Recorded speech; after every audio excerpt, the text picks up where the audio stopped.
You need a strong core to be able to do anything in life that is active at all. So why is it that we always still end up getting hurt? You're able to do 1,000 hours of planks, you can do 50 million sit-ups, but your core is still not strong enough. What is it? Well, it might be something that we're going to talk about today. I'm Master Hogan, helping you master yourself. Your problem that also is related to lower back pain likely could be a weak transverse abdominis. And for that case, all of your deep lower abdominal muscles, which also include your internal and external obliques. Specifically today, we're talking about the transverse abdominis. This one attaches a few different parts. And before I tell you where, I'll tell you that it is called the corset muscle. It attaches at the inguinal ligament, which is sort of like the V of your lower abs on the front of your body. It attaches to your linea alba, which is sort of like a ligamentous fibrous tissue that runs the length of your front of your body in between your six-pack abs. And it also attaches to the fascia on the back of your body where your lats also attach. So why does all that matter? Well, it's called the corset muscle because its action is to compress your whole abdominal cavity. So it serves the most important action of stabilizing your whole core. Along with your core, your spine is also in there. It stabilizes everything whenever you are doing anything where that is necessary. So that could be lifting, other dynamic movements, static movements, isometric movements, even things such as going to the bathroom. All of that is important when you're talking about the transverse abdominis. So why is it that so many people's transverse abdominis is weak? Is because you put yourself in positions for it to be weak too often and for too long, which, as you know by now, is typically sitting, mostly just sitting and lounging with passive ranges of motion on passive structures and not enough intentional work. So today we're talking about how you can put it all together to help strengthen your transverse abdominis to help you hopefully mitigate some lower back pain. So we can kind of understand that the mitigation of low back pain with the strengthening of the transverse abdominis happens because it's able to better stabilize your whole core. And when I say core, I'm talking about your whole thorax. So it also attaches at your, like all the way up your ribs and the ligaments of them. So it literally attaches like on all of the open space that you see if you look at a skeleton around the back, some of the back and the front. When it contracts or shortens, and it's called the transverse abdominis because the fibers run transverse, so they're sideways. When it contracts, you can imagine it with my little model here, and it shortens and it will look like this. So with something that's wrapped all the way around, if it shortens, of course, front back, it's going to contract this way and close to completely like hold your core together. That makes logical sense. So when we're trying to train it to become stronger, what is the best way? More sit-ups, more planks, more isometric holds? Well, nothing traditional, I'll tell you that. That's sort of true. Traditional in a probably more traditional sense than you have heard of.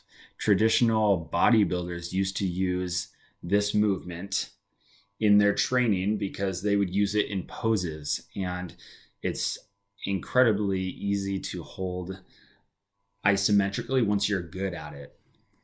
This movement that I'm talking about is the stomach vacuum. The stomach vacuum. This is one of the only movements that actually will train your transverse abdominis targeted. Other movements will use it and incorporate it because it's used for all these things. But for all of your other abdominal muscles to work the best that they possibly can, your transverse abdominis must be strong. It's like the foundation of a house.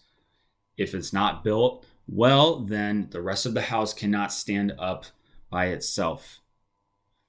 So, stomach vacuum, how do you do it?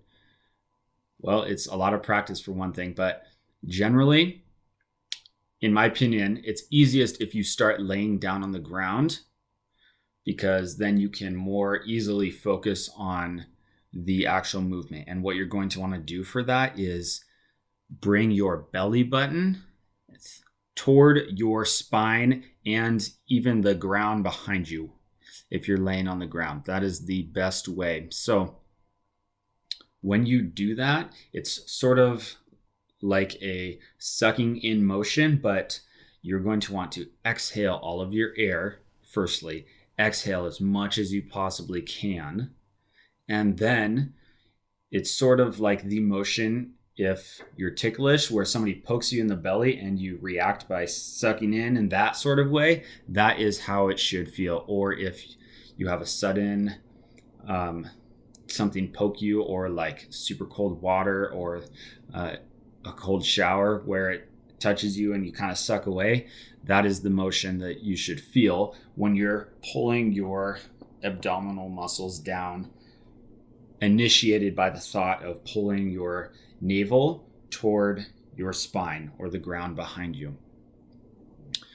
The best way to actually train this is to train for time. So you should train isometric holds. In the beginning, it will be varying degrees of how hard you can contract the muscle. So it's not necessarily isometric in that sense.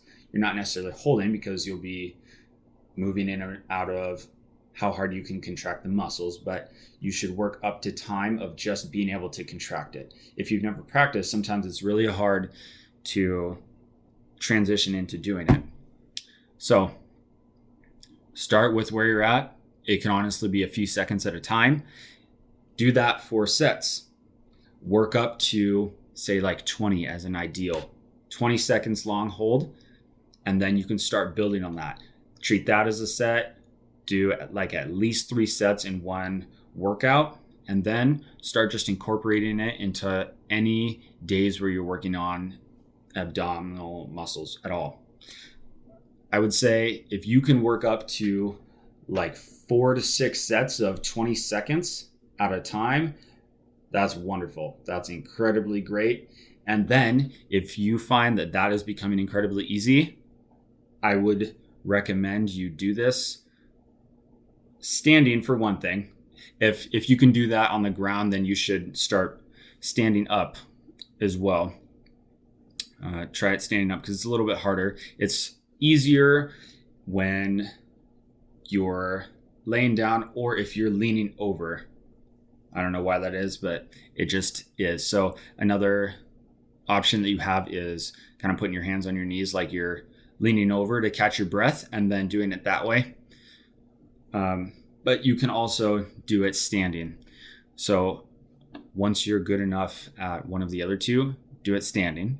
Work up to time for that. And then once you can do that well, start challenging your balance, your position, whatever you want to call it. And you could even sort of like load this with a band or something. So you could tie a band to like something vertical, so it's off, and then you're holding it. And as you are doing the vacuum, you can hold on to it and vacuum and sort of rotate, because then that will start to incorporate your oblique muscles and your rectus abdominis, which are the more superficial muscles to the transverse abdominis. But the key there is that you're still contracting those muscles, the transverse abdominis, you're still contracting, but then you're beginning to incorporate the other three with that. So that's training your body. Here's the magic. That's training your body and your nervous system to fire those muscles together, which is likely what was not happening if you've ever hurt yourself when you're doing other exercise or you're not able to lift as much. That is probably the problem in some sort of way. Alike, for related to low back pain, in these passive ranges of motion where you're sitting, say, or anything like that, it is the case that your transverse abdominis is not subconsciously contracting enough to stabilize your low back. Okay, so kind of a lot, but that is the vacuum. That is how you do it. I'm Master Hogan, helping you master yourself. Take care. I'll see you in the next video.